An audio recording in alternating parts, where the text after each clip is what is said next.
Okay, welcome back, Erin. This is part 2 of our episode with Erin, and we're going to switch more into her naturopathy world. Love that. Excellent. Hi, guys.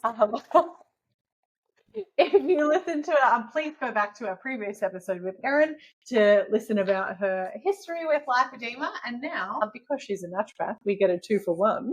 We're going to go into her role to support women with lipedema. And of course, your naturopathy, you haven't told this on the podcast, so I'd like you to give us the journey, but you were studying naturopathy whilst you learnt about lipedema. Is that correct? Yes. So I actually went into naturopathy for a completely different reason. And I'm working with a lot of kids on kids' overall health and well-being, working with a lot of awesome little neurodivergent kids, helping them just feel their best and live their best lives, because that was my main experience as a mum and supporting my neurodivergent child. And also we dealt with a whole heap of other things like food intolerances and gut health issues as well. So it was sort of how I ended up studying to be a naturopath, was having seen some amazing changes in my kids' health, and then got to the point where my friends were sending their friends and their sister-in-laws and, random people on Facebook who was a friend of a friend of a friend would send me a message and go, tell me what you did with your kids and who should I see? And so decided there was, a big gap in the area, and I was ready for a new career. So went back to uni for 7 years to become a naturopath. So it was a big commitment, but I was pretty early on when I saw that post on Facebook sewing group. I can't even remember the sewing group, and discovered I had lipedema. And so at that point in time, I was studying online, and which was going fine because I'm, a pretty good student. But I really actually couldn't even picture a day where I would move from student to becoming a naturopath, and being able to consult and talk to people face to face about this. And even a big part of the degree is a very long stint working in the students' clinic, seeing clients face to face and working with supervisors and other practitioners. And I was frankly terrified by that because I don't look like a naturopath, studying with a lot of, skinny 20-something-year-olds, not all, and they're all absolutely beautiful people. But, I was very nervous about going in there as a nearly 40-year-old in size 18 clothes, not looking like what you'd expect a naturopath to look like. So I guess it was beneficial learning that I had lipedema fairly early on in that journey. And then by the time it came to student clinic, I'd done a lot of inner work, body image work, and got to the point where I was like, no, screw it, I'm going to do it anyway. I think if I hadn't even learnt about lipedema, I don't know if I would have even finished that degree or gone ahead to practice. So at that point in time, it was just, I was really enjoying learning about it, but I just couldn't see the future where I'd actually do it. So I guess that really helped me in a way go, hey, I'm actually not doing anything wrong in my body. It's not my fault. It's not, it's not that I've been unhealthy for all my life. It's just, this is just how I was made. So could then go on and do that. And so a big part of my last couple of years in student clinic and my degree was actually had lots of beautiful women from the Lipedema Australia Facebook page come and see me in clinic, which was amazing. So I could start to work with someone with lipedema. But it was also great because I was able to educate a small group of other naturopaths and some of my naturopathic supervisors in the student clinic about lipedema, because none of them knew anything about it at all. That is so good. Yeah. I just think getting the message out, not only to, people in the world who are living with lipedema and they don't know what's wrong with their body, but people who actually have the skills and the education to support us as warriors. They can't support us if they don't know what lipedema is. Yeah. But also 100%. If they don't accept that it's a real thing as well. And that's why I, really pushed myself out of my comfort zone to do a few talks to the groups that I was in my clinic and my supervisors, because I, know that we've all been to the doctor and been told, well, you're just obviously not eating right, not exercising enough. So you just need to do better and work harder. And then I'm sure there's plenty of people who've had the same experience with a naturopath or a nutritionist or dietitian. And I'm sure there's a whole heap of people who would really benefit from seeing a naturopath or a nutritionist or dietitian, who wouldn't go because they would just assume that they would just be told again, you're obviously not eating right and, not exercising enough. So, so I was really grateful to have the opportunity to, teach people in clinic. I let them come and feel the nodules in my arms and, showed them my legs and said, if you have someone coming in to you, and we do often get people coming in for weight loss support, and I'm fine with that and I'm happy to help with that. But at the same time, I'm always looking at them going, is there lipedema here? Is that why you've struggled with weight loss for so long? And I have picked it up in some clients as well. That's crazy. Yeah. That would be life-changing if I went I've used, naturopaths and nutritionists, and I've used allied health professionals, a big spectrum of service providers and wellness providers in my past.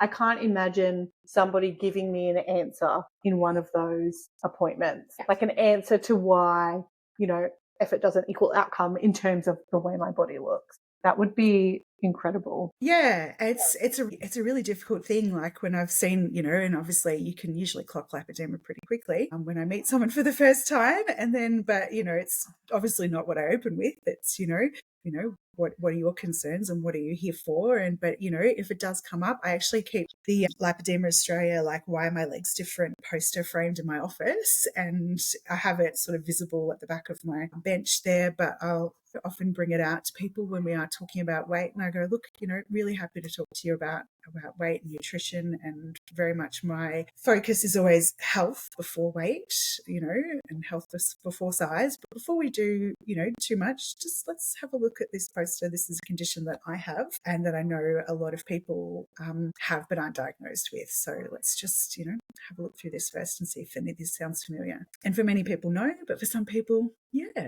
actually, that does look a lot like me. So, and then that, saves them another 2 years of, trying every diet under the sun and beating themselves up for not getting results. Yeah, you can set them on that path, which is amazing. We all wish someone had done that to us. And if the lady in your sewing group hadn't have shared that, you wouldn't have been on this path. So we all just want that. Need that one person, just one person. Yeah, it's really tricky, and you see, I don't know, one of the groups this week, someone was telling people at the gym and everyone was like, no, don't do that. And I'm like, I think if you do it carefully and you do it with kindness and love and, and if, obviously don't approach someone in the supermarket. But, I think a lot of people in the end appreciate knowing about it. And it's on a path to be able to manage it, but not only manage it, but, work on, accepting and forgiving themselves and not just beating themselves up, for their whole lives going, oh, well, I was just always, I just never had any willpower. I just, I could never diet because I never had any willpower. And that's something I hear a bit, even in women without lipedema, I just don't have enough willpower. And I look at what they're eating, I'm like, mate, you're not eating enough. I've got a 10-year-old eating more than you. It's so common that women are under eating, and we've been told, just to eat less and eat less and eat less. So to the point of nutrient deficiencies is usually what I see. And it's so sorry to it's so topical for me at the moment, because that not eating enough, the not fueling your body is so counterintuitive to, it's not calories in, calories out. It's just everybody that aligns to the calories in, calories out method is it's just the science of, energy surplus or energy deficiency. And energy is kind of like food, and the way your body either stores or uses that food as energy.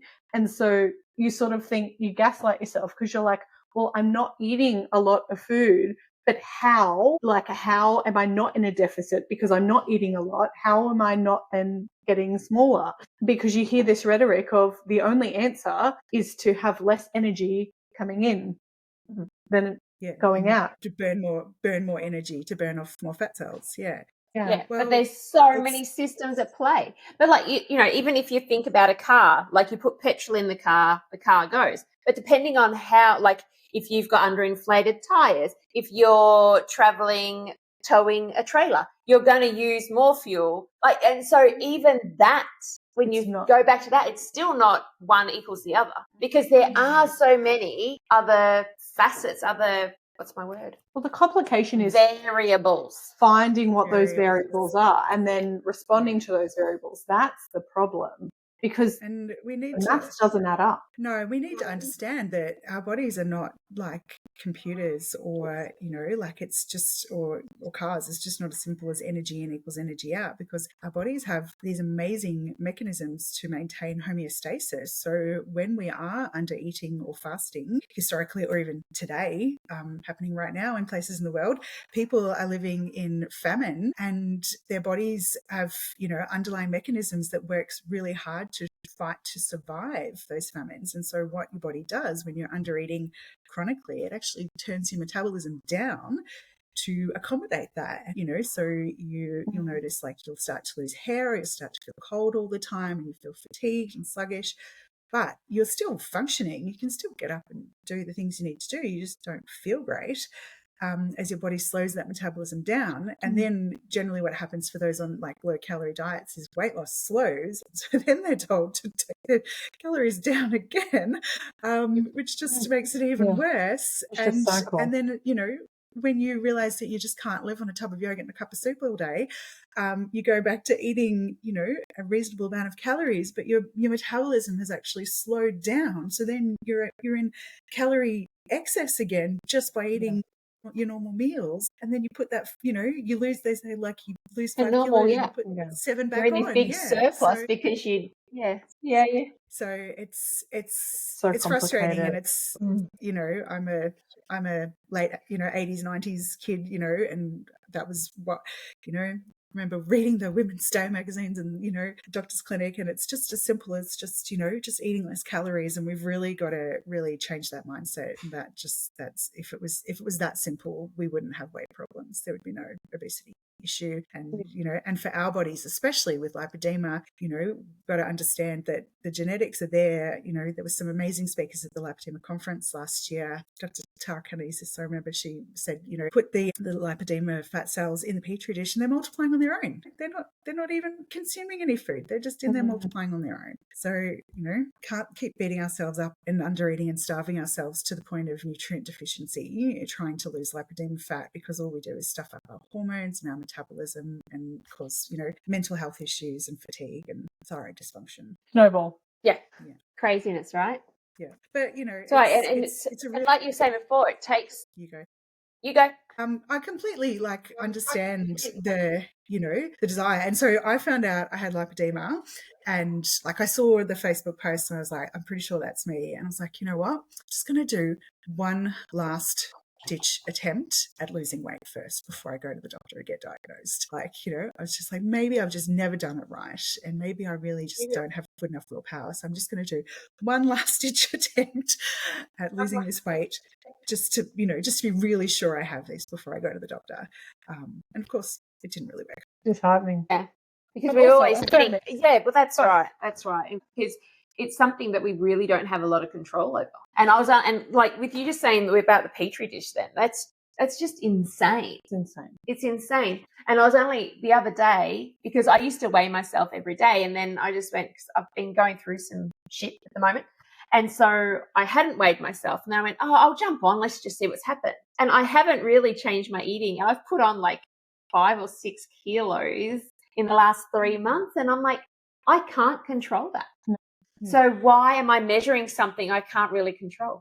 And I was like, Yeah, yes, obviously your cortisol is very high at the moment, understandably so. So, it's just not something we always have control over. And I've even seen young clients, even without lipedema, but it would be the same with depending on their PT or their plan, they're weighing themselves daily, and then I've seen it creeping up and down. I'm like, you'd understand that the hormone fluctuations of your menstrual cycle will make you retain more water at certain times of the month. You can't expect to stay the same weight all month long. So, and they're literally like, my trainer said should, reduce calories down a little bit, I'm like, but that's not even the issue. It's just that, female hormone cycle, fluctuates so much over the course of, 28, 30 days. There are huge changes in there. So if you are going to weigh yourself, pick, day 1 pick day 14 of your cycle, because you're likely to be in a better mood when you're about to ovulate,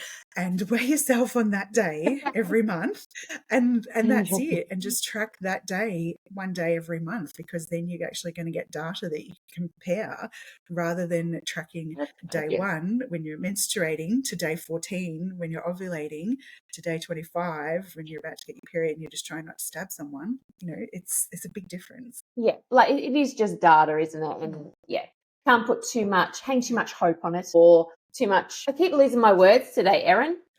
Too much value. A lot of it's value on the scale, and a lot of it is guilt. A lot of people equate their relationship with gravity as their their self-worth, and it's just literally how much gravity your body is pushing down on that scale. It's got nothing to do with your self-worth or your ability. It's hard to teach people, educate people. I know it takes quite a process to understand.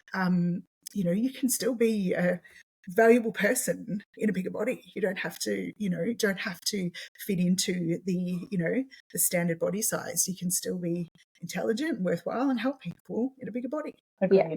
We need more reminders of that. I forget pretty much daily. And then I'm like, no, that's right. No, we are more than our bodies. Yeah, 100%. Yeah. And so much of it does come down to, the internal and external voices that we've heard for a lot of our life, depending on how you were raised, and and what value is placed on size and weight in your house and when you're growing up in your life. It can be really hard to change those thought patterns. It's something that I've worked on a lot, and I talk a lot with my clients about. I'm actually working with an amazing counsellor also with lipedema in that space as well. I'm going to give you guys her details at the end. So it's a huge area of constant work, of you just even looking in the mirror and just instead of going, I can really see my legs today, or those jeans are tighter than they were last week. It's like giving your body space and grace to be, and it's doing the best it can. So Erin, we touched on if somebody comes in and you recognize that they might have lipedema, but what if somebody comes into your clinic wanting help specifically for their lipedema and their lymphatic health? What's your professional approach? Where do you start? Yeah, so it really is about whole body health with lipedema. So it doesn't actually differ too much to someone with lipedema to someone without lipedema. I'm looking at underlying causes of inflammation. I'm looking at nutrient deficiencies. I'm looking at the impact of mental health on physical health, we're just talking about the impact of, there's negative thought patterns on mental and physical health as well. So generally, and I get a lot of, calls from my website saying, oh, what do you do to treat lipedema? And I'm like, okay, overall, there's not a heap I can do for lipedema specifically, but there's a lot I can do for your overall health. And I think, we need to remember that we're still people with lipedema, and we need to really worry about our overall health as well, first and foremost. And so, the really common patterns I see in all women, but especially women with lipedema, are the undereating, the nutrient deficiencies, the, anxiety, depression, poor sleep, low self-esteem, a lot of gut and thyroid issues, which are affecting inflammation and metabolism. I like to do a lot of functional testing to actually look at the underlying causes of inflammation and or deficiency. So depending on the presentation, if I see someone who's got obviously a lot of gut health issues, they experience regular bloating, they have difficulties having a daily bowel movement, or they're having too many daily bowel movements, things like that, I will generally go to microbiome testing. And I tested my own microbiome at the start of this year, and it was fascinating and actually really quite life-changing for me as well to understand that. And I would have said that I'm someone with pretty good gut health. I wouldn't have normally done it, but I'm telling all my clients to do a poo on this sling over their toilet and stick 3 probes in it and send it off in the express post bag. And I'm like, I feel like this is one of those things I should do first before I tell people, oh, it's easy, don't worry about it, so no, right? So I sort of have a rule that I won't tell people to do something that I wouldn't do myself. So I'm like, okay, I'm going to have to try this before I can, tell people. So I did it myself and sent it off and wasn't expecting to get much. And my microbiome test came back and I was like, jeez, I don't know if I should be a naturopath. This is embarrassing. Without even realizing there's a real imbalance of microbes in my microbiome. And so I have obviously, followed the rhetoric and the instructions that we're all told, that the best diet for lipedema is low carb or, keto, or as close to keto as you can get. And I've done that probably on and off for 6 years and never really experienced like amazing benefits from it. But we're told that's what's best. So that's what we should do. So my microbiome is actually producing a lot of inflammatory markers from consumption of red meat and high protein diet. And I haven't been eating enough grains, and I haven't been eating enough fiber, and I have low numbers of microbes in my microbiome, and I have high numbers of microbes that basically turn red meat into inflammation. So that was like a massive light bulb moment for me to go, I didn't even know that was a thing.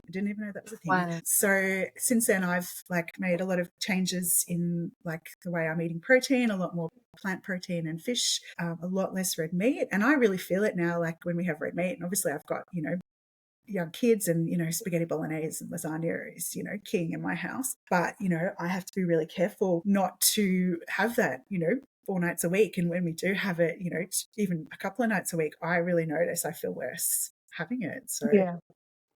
Wow. so yeah, that was really fascinating and a big light bulb moment for me that, where we are like by sticking to this keto diet, and, disclaimer, some people do really well on it and some people's microbiomes can probably handle it. Again, it comes down to individual differences and, but I had never really experienced the amazing benefits that I was told I was going to get on it, and just sort of did it because that's what we're told we should do.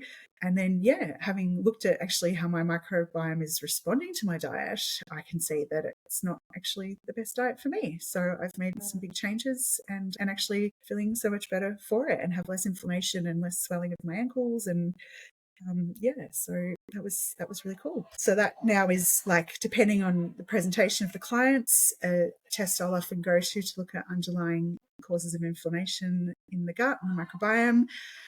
And do another test that I love, which is great for identifying nutrient deficiencies and mineral deficiencies. And I think electrolytes and our essential minerals are so important for women with lipedema as well. I like to do a hair test, a hair tissue mineral test, where you take a little sample like close to the scalp at the back of the head and send a tiny bit of hair off to a lab to be tested. And that comes back with some amazing results about your balance of essential minerals, how your body's utilizing, calcium, magnesium, potassium, sodium, selenium, all those other minerals we need. And also some really inflammatory heavy metals can be tested in there as well. And most of the time I'm just getting like big mineral imbalances in adult women. In kids, I tend to get a lot more heavy metals. But some of those, adjusting and correcting some of those mineral imbalances has just been life-changing for women, like in terms of their energy, their mental health, their immune system. I've had women come to me saying, I don't think I can work until, 60. I'm in my mid 50s and I think I might need to retire early I'm feeling so much better now. I'm feeling amazing. I'm going to go for years now. Yeah, Wow. those things can be really interesting. Powerful stuff. It's good that there are tests. The one thing about lipedema is there's no one test. But, things like mineral deficiencies and microbiome, there are tests and there are answers for your specific needs. Yeah. And so, coming back to the question, which I deviated from a fair bit, I think, is, like, how do I treat women with lipedema? It is really looking at the whole person, which is what naturopathy is. So we don't just look at a symptom and go, okay, your legs are swelling, so take this supplement and you'll be good. It's like, okay, so your legs are swelling, so we'll start with some supplements that will help that, but also why are your legs swelling and what is going on in your diet, in your nutrient deficiencies, in your microbiome, where else is that inflammation coming from, and how can we get that to the best place it can be for you. Love that. Yeah. And that makes total sense. You're dealing with the whole person, the wellness industry, naturopathy and naturopaths and all that.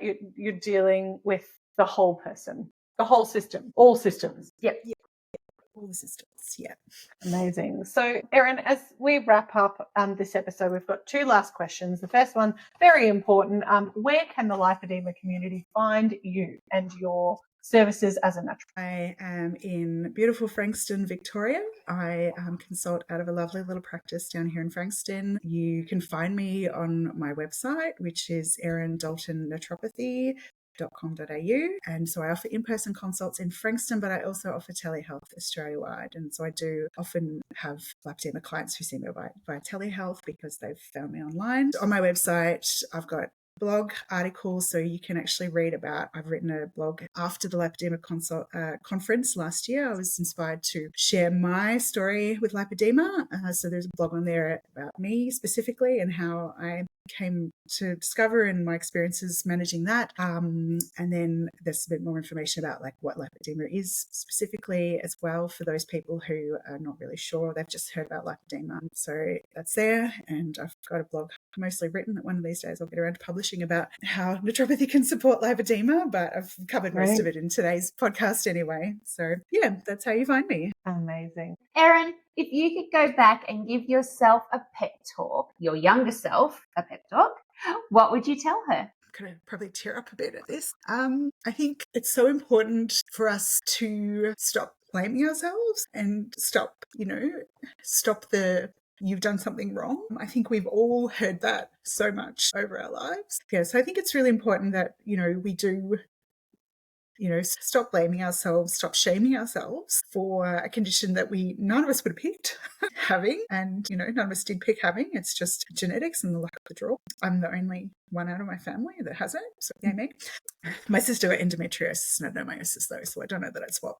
So, very much, if I could find younger me, I would tell her, you're not doing anything wrong apart from, punishing your body under eating, forcing yourself to exercise 10 hours a week on, water.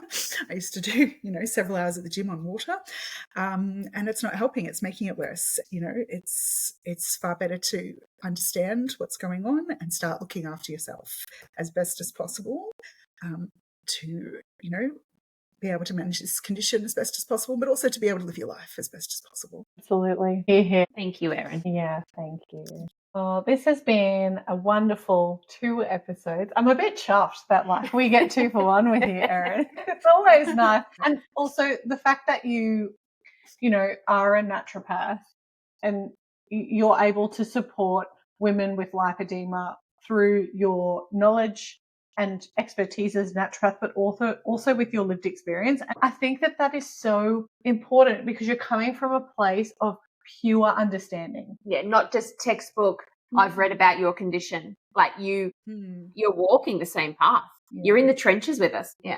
I think it's an asset. Yeah. Yeah. And it is a really isolating condition. I'm jealous of you guys, having each other. And I don't have really anyone super close that also has lipedema, so it would be great. Just a word of advice, Erin, stalk them on Instagram. Well, actually, I know I do have a friend that That's how we hooked up. Yeah, we've just started connecting and working together a little bit. I'm doing some work with a counsellor in the lipedema space, but also we're really enjoying hey, does this happen to you? Yeah, 100%, and laughing about it. And we just had a conversation yesterday, which I'm not going to share what she said because she said, I've never been brave enough to say this to anyone before. And I was just straight away, 100%, that happens all the time. She was like, oh my God, I just, had no idea. So yeah, it can be a very isolating experience. You feel like, no one else understands the feeling of walking into a change room with like 10 things and just walking out trying not to cry and, trying yet another diet that everyone else is having amazing success on and just being a failure yet again. If I have to have lipedema, I will use it to the best advantage I can and help other women with it. Yay. And we are so grateful. Thank you so much, Erin, for your time today for our 2 episodes. And yes, head to Erin's website, check her out, and contact her if you're anywhere in Frankston, Victoria.